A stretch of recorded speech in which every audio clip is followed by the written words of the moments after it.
Welcome to the Building Heroes podcast, where we learn to build heroes in our homes to help our kids be prepared for their life journeys. Hi, I'm your host, Molly Christensen, and I love to encourage and mentor you on your path. Hey there, welcome to episode 51 of the Building Heroes podcast. Have you ever felt overwhelmed with all the things you've got to do? Well, that's a silly question, isn't it? Especially if you're a homeschool mom, of course you have. Lately I have been feeling the overwhelm, and it's starting to creep up on me, and I have had so much on the to-do list and not getting it done, not getting enough sleep. I've kept going, but there was definitely that part of me that really just wanted to curl up, eat chocolate, watch movies, and just ignore it all, which of course we all know just makes it worse, right? But still, I was thinking, wow, when is this going to let up? I'm not sure I can keep doing this. I'm headed for a crash. And that's when it was kind of funny because Facebook showed me one of my history posts, posts from past history that I had made some years ago. And I had written, overwhelm is really just a signal to show you that it's time to reevaluate your priorities. And of course, my first thought was, I don't have time for that. But it was a good reminder, and we'll talk more on this in a bit.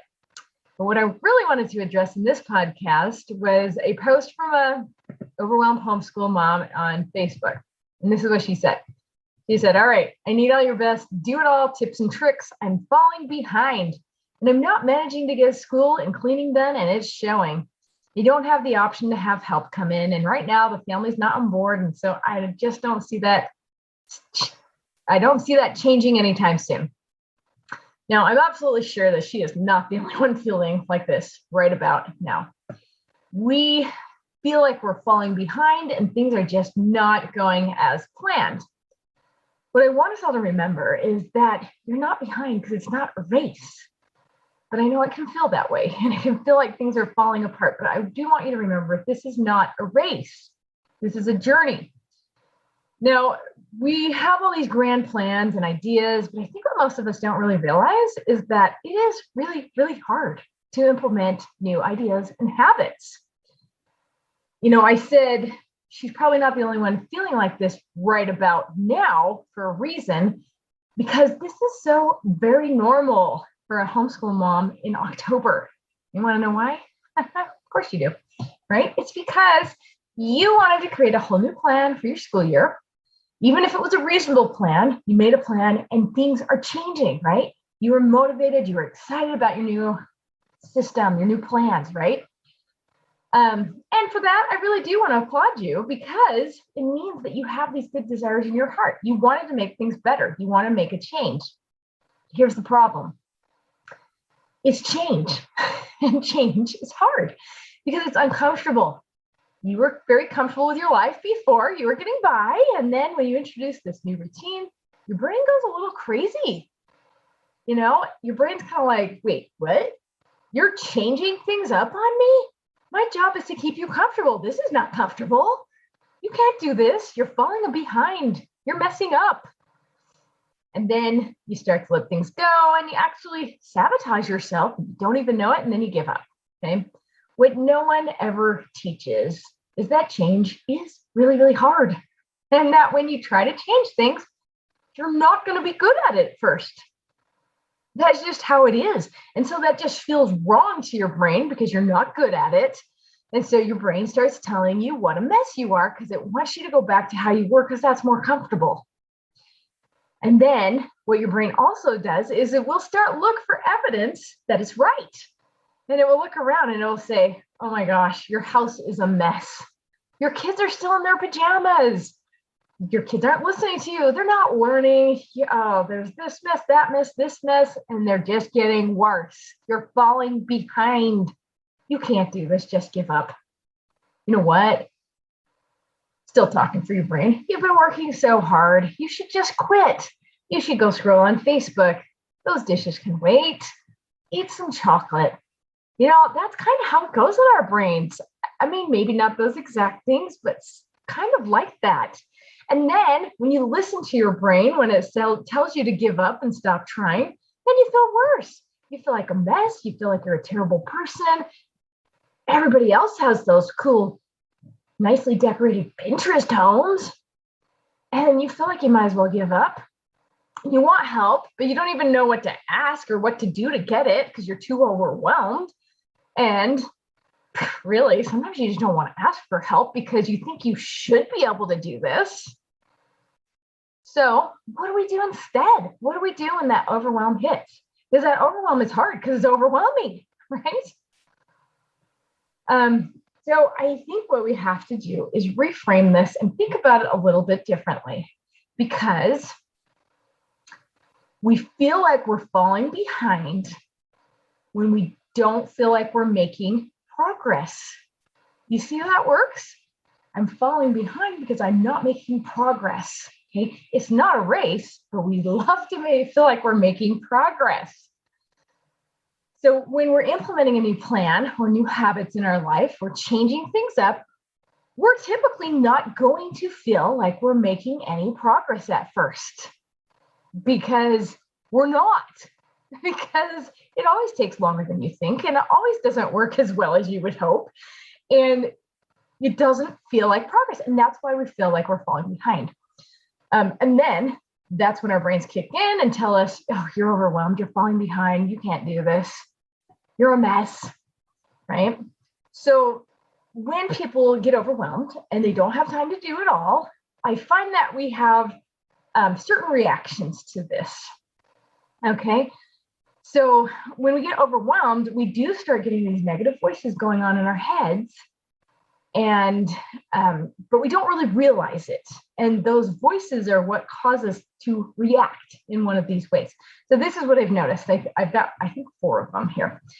Okay, so number one way of reacting is we might just give up. Okay, for a homeschool mom, that could just look like putting the kids back in school, or it could be, hey, I give up. We're just going to unschool now. And then, of course, it looks more like ignoring instead of unschooling. And then you slip into depression because you're not following the plan that you wanted.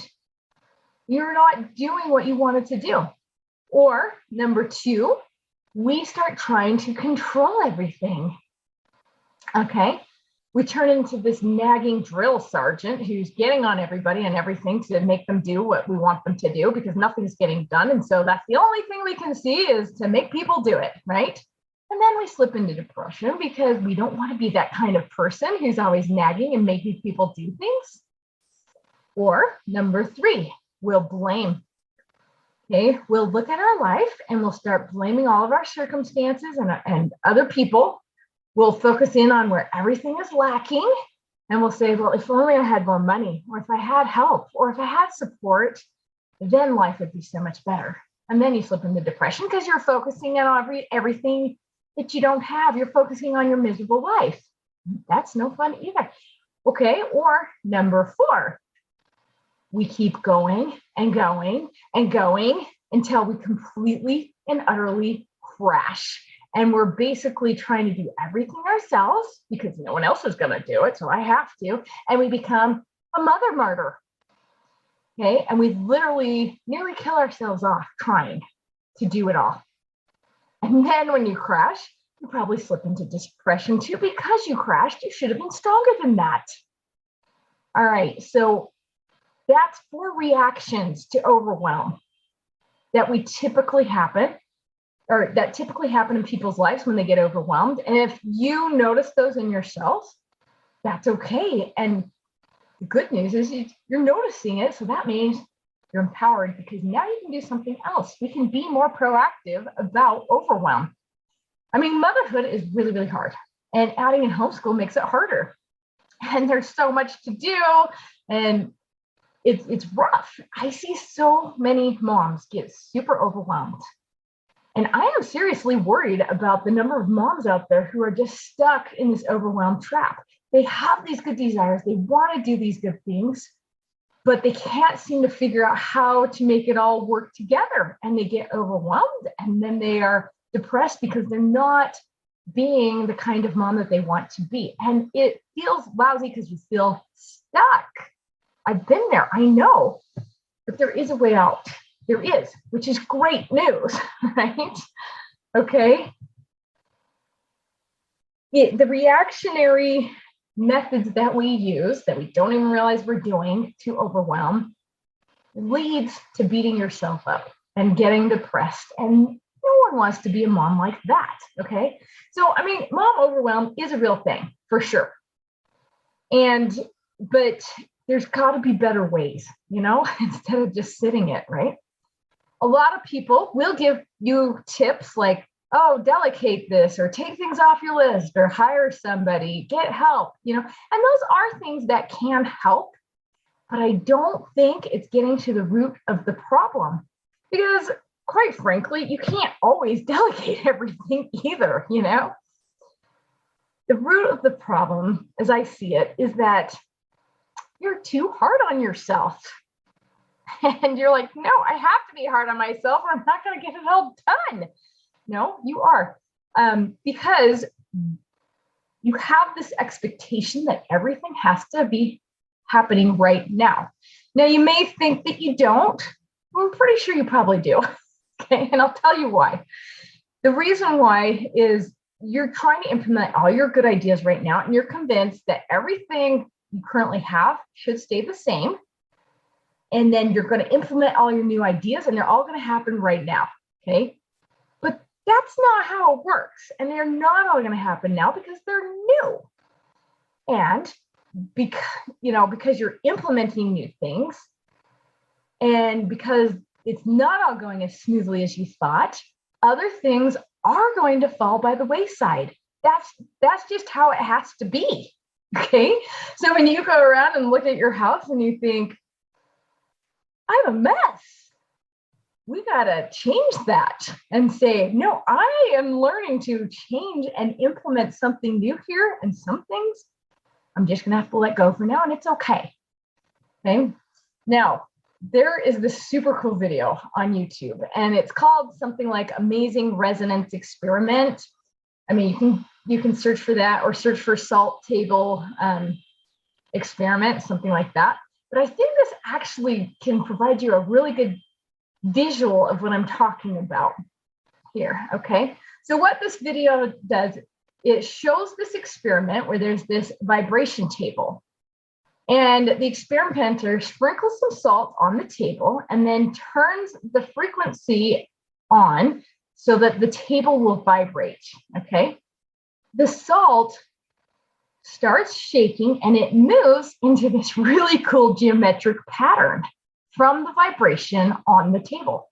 And you're like, wow, that is awesome. And it is really cool. But what's cool, even more cool, is what happens next. Okay. Next, the experimenter turns the vibration up to increase the frequency so it shakes a little harder. Okay. When that happens, the salt gets disrupted from the pattern that it was in, and it just kind of spreads out into this random mess. But then, as it stays at that frequency, the salt settles into a new vibration, and it moves into this different new cool pattern. I'm like, that's so cool, right? You should go watch it. Anyway, but that is pretty much what's going on in your life at this time of year. You have been trying to shift into a new pattern at a different frequency, but you're feeling the overwhelm of that random mess as the salt is settling in to the new pattern.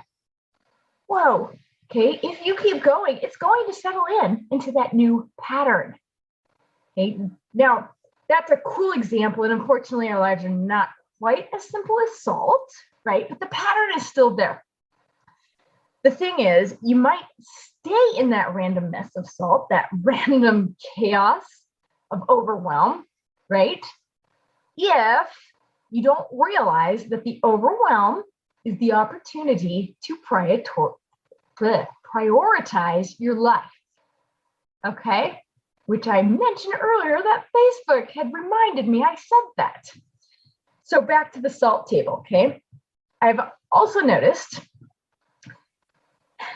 that when you're in the overwhelm, in the random chaos, if you're not being aware and you're just reacting to the overwhelm, the ways that I mentioned earlier, by giving up or controlling others or blaming or just keep going until you crash, then what you're really effectively doing is you're actually just turning the frequency knob back and forth, up and down, and you're actually keeping yourself in the chaos, in the overwhelm, as long as you choose to keep reacting to the overwhelm.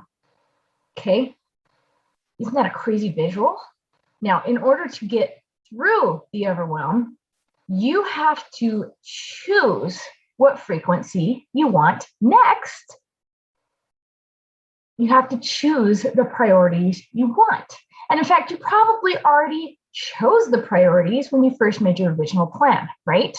But then here we run into another problem, okay? You chose your priorities, but you didn't learn how to hold the frequency there, okay? So let's picture this on the vibration table, okay? Let's say you have the salt shaking there, and it's in a cool pattern, and you decide to change something. And you turn up the frequency pattern or the frequency of the table. Okay. Let's say that the way the table works is that if you don't hold the knob at that frequency, then it just gradually slips back to where it was before. And that is kind of what is happening in life as well, because when you chose the new priorities and you wanted to move up to that new level, that new frequency, when it got hard and you started listening to the negative voices and looking at all the proof that your brain was finding, you didn't hold the knob there. And so things start slipping back and you feel overwhelmed and you feel chaos and you feel like you're falling behind. Okay, so what do? Right? What do you do? Well, you chose your priorities, or you need to choose them, right? You have to make sure you hold the knob there by actually doing the priorities. Or you have to weed out the distractions from doing your priorities, because that can happen too, because you didn't know they were there until you started trying to do it. Okay. So there is actually a saying that says, if you want something done, give it to a busy person. Well, I mean, it depends on what the person is being busy at, but probably what they should have said is give it to a productive person, right? Because productive people know where the distractions are and they don't let them distract themselves with that. And they also know how to choose their priorities and do them, okay? So when you're implementing new things, you got to keep doing them. And you also are going to get a lot of distractions. And this is where the prioritization comes back into play too. Because now I can say, okay, I got these distractions, but I need to stop prioritizing them and giving them time and energy. Now I need to focus my energy on doing the new thing, right? Your brain is going to give you a lot of excuses, a lot of negative voices about why you shouldn't avoid those distractions, because we're calling them distractions because they're stopping you from doing your new plan, right? But they were things you were probably already doing before and giving time to. So if you don't keep going and getting the distractions out, then that knob is just going to slip back and you'll still keep feeling overwhelmed. Now, I say keep going, right? But I'm not saying don't run yourself ragged kind of way, right? What I mean is that in order for you to keep going, you have to choose to make yourself do the things you need to do, okay? And again, this is where the priorities come in too, because it might just have to be, okay, I have a few more messes right now as you are working to implement this other habit. You may not be able to keep up that old system at the same time as you're putting in the new system, but once you got the new system going, you can come back to the old system and get it back into place. So, maybe you're trying to implement homeschooling, but the house is falling apart. Okay, well, you're going to focus on getting into a rhythm for the homeschool, and maybe it's going to be a little messier for a bit, but it's going to come back in when you figure out a smoother path for your homeschool. Okay, the key is that you are intentionally choosing what things you are and are not doing, the things that you're going to let go as you give yourself grace to create change and to implement your new ideas, right? Because you literally cannot do it all, especially when you're trying to bring in new things. And even if I did write a book named How to Get Everything Done, I don't actually believe you can do it all, okay? It has to do with prioritizing too. Okay, so one other tip is that I mentioned earlier that when you feel like you're falling behind, it's because you don't feel like you're making progress, right? So to combat that feeling, start looking for where you are making progress, where you're doing good things, where you're, keeping people alive sometimes, that might be the progress we are looking for, so at night, when you lay down in bed, instead of thinking of all the things that you're failing in or all the things that you have to do and all the things that need your attention, think about the things that did help you feel like you were making progress. And don't let your brain rationalize them away and say, oh, well, that wasn't a big deal. No, it was progress and you did it. So claim it and argue with your brain if you have to. You will get there, but not if you give up.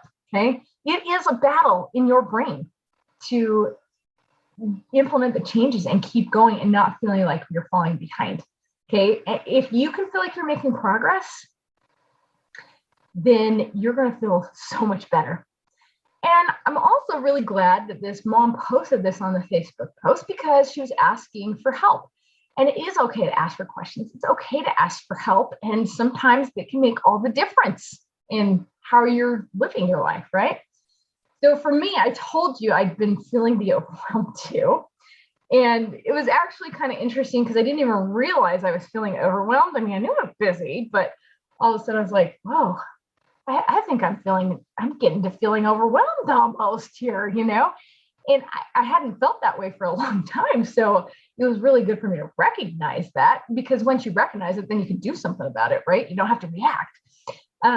So for me, I did keep going and pushing through and doing all the things because I know what to do about overwhelm. I posted that on Facebook 4 years ago. I mean, at least that was a good reminder though, because you forget when you're in overwhelm, right?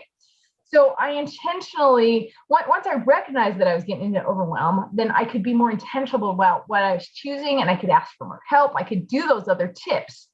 And I could also, because I was being more intentional about it, I could also feel okay about being that busy, really, okay? So, I mean, and I also realized I don't want to run myself into a crash. I don't want to be this mother victim, right? I got to ask for help. So I did. And I also knew that I was going to get a lot of time freed up soon as well when my daughter gets her driver's license. So yay, right?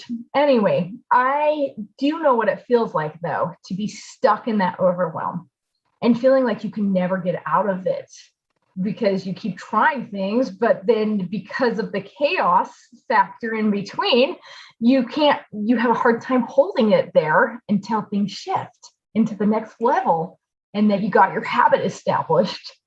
But now that you know that now you are empowered to do something about that. You keep holding it and you are more intentional about what you're thinking and doing, and it will come. It really will. Okay. And that is what I love to do. I love to encourage you that there is hope. You can get through this, and you got to keep going and learn and adjust your system so that it does get smooth, and it will come. It will. So give yourself mercy for where you have to let things go. It's not going to be perfect. I'm always saying it's progress, not perfection, right? And then focus on where you are making the progress. And you're going to feel so much better, I promise. So if you ever do want extra support and help with this, that's what the Hero's Journey membership is all about, because that's what we're doing is we focus on making the progress so that we're not continually feeling overwhelmed and falling behind. I mean, there's going to be moments it's going to come in, but we're going to keep making progress on that, right? Now, the membership is closed right now, but you can get on the wait list for when it opens up again, and we would love to have you. Thanks for listening to the Building Heroes podcast. Can you help more people join the Building Heroes movement by sharing this podcast? More people can find it when you subscribe to the show, rate it, and leave a review. For more help on building heroes in your home, get the free Building Heroes resources at www.buildingheroesacademy.com.